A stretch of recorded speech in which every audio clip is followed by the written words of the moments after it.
completely lost. I wanted to speak on behalf of Inuit, and I think it's important to have all the people represented. I don't think I'm a king or a queen of the land like the last answer. In fact, I would imagine that everybody in this room comes from the forest at one point or another. So if you want to raise your hand at all the mothers out there, any moms? Hi moms. Any sisters out there? Any brothers? For sure daughters, right? Okay, so if I could just get all the brothers and sisters to raise their hand. Everybody raise your hand. Welcome. So I noticed there's a lot of charge in this direct action and activism. We're all here today for our own reasons.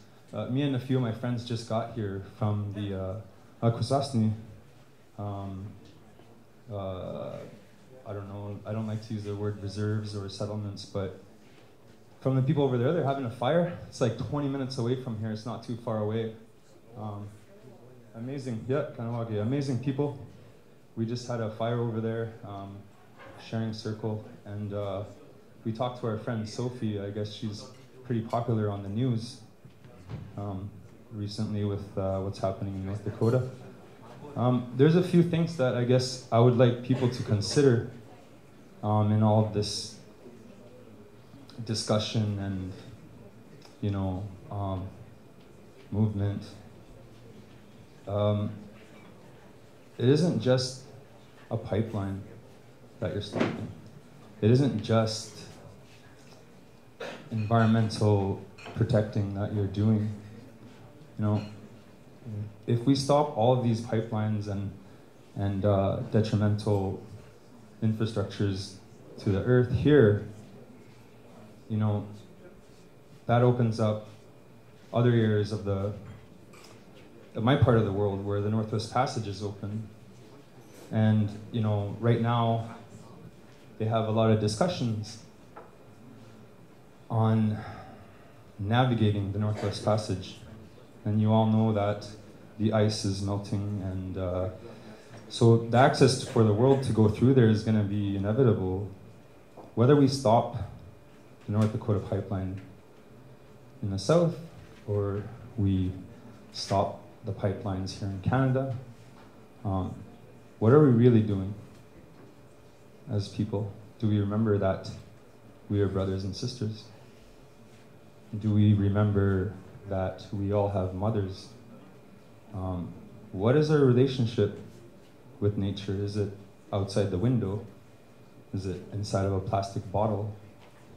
Or is it inside of us? Is what I want to say to everybody.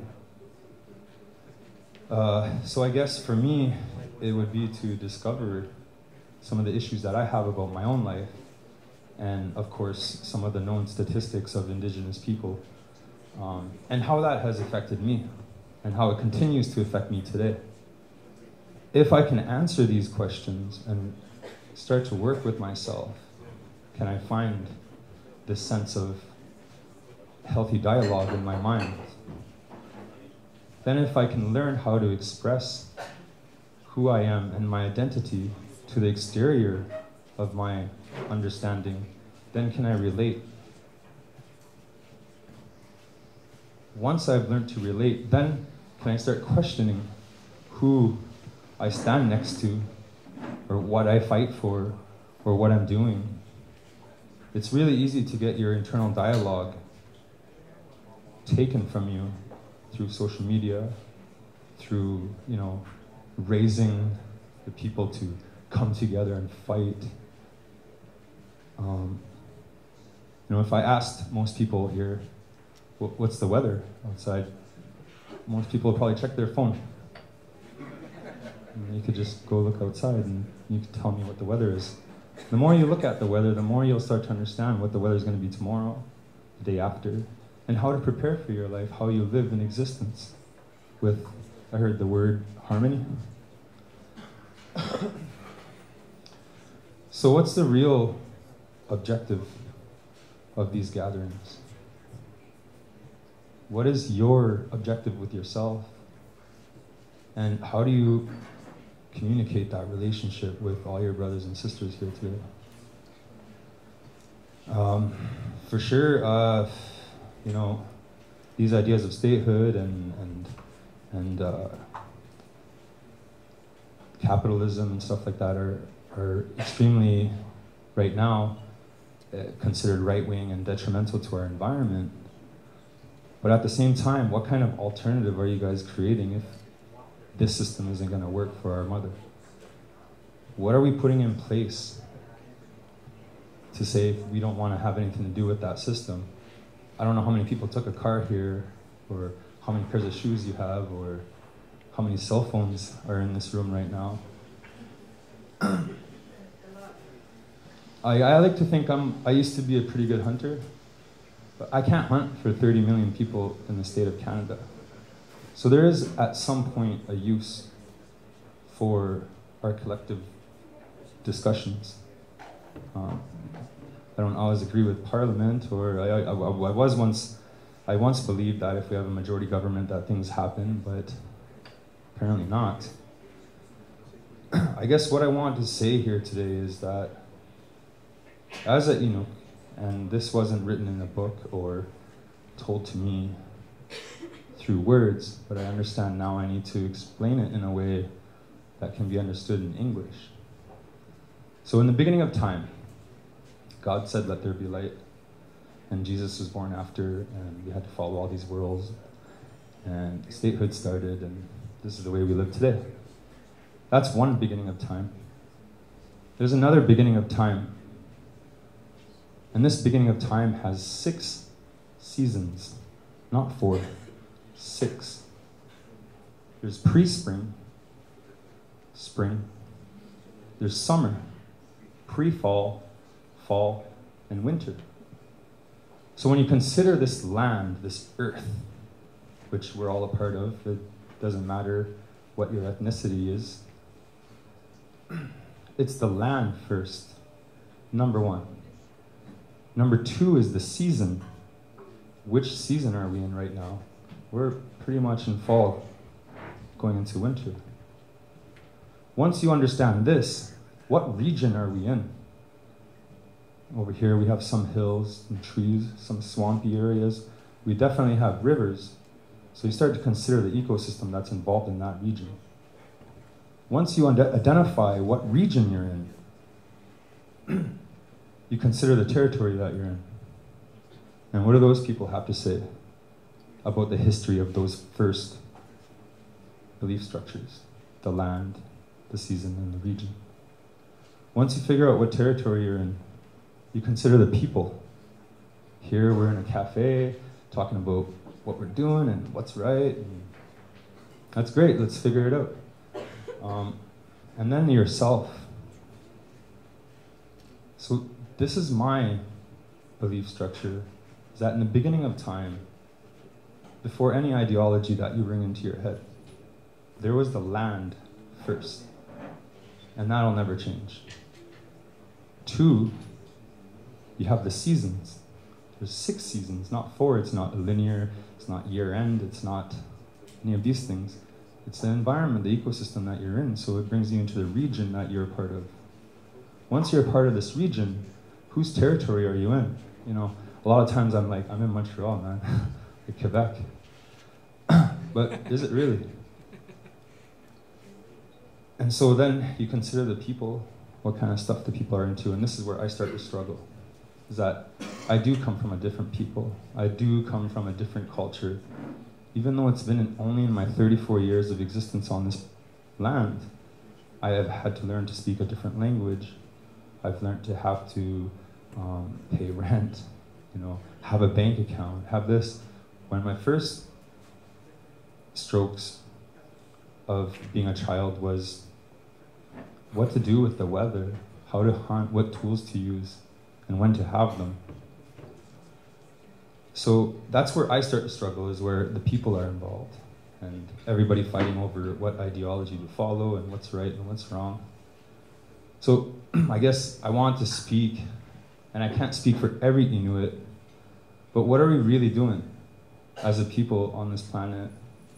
And how do we really change those views? Like I said, if we stop what's happening all over Turtle Island, they could just reroute it in the Northwest Passage in a year once we navigate the whole thing. And on the 30th in Ottawa, Supreme Court, the Inuit of 2 communities in my territory are taken to the Supreme Court to fight against, what do they call that, seismic blasting in the ocean?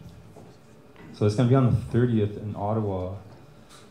So I guess I want to say thank you to everybody for being here today. We actually came here to collect some donations, which have already left, I believe, to bring to the people who are in the direct act of bringing to light what I'm speaking about. But also, in Kahnawake, there's a camp there too, and I'm pretty sure if you guys use your resources to find out what's going on over there, you guys could facilitate your own visit over there, because that is the territory, and that is the culture, and that is the people in this region. So what are these little things that you could do? Sure, we could gather, but what relationship do you have with the actual communities around here? Like, think about it for a second. Yeah, I'm standing with Indigenous rights, but like, what phone numbers do you have to the communities that are around you? And if you feel like you're an outsider, well, it's time to go back inside the woods, inside the forest. Be kind to each other, love yourself, consider the next generation, what we're putting in their minds. And yeah, just, I guess, praying gives a good space at your center.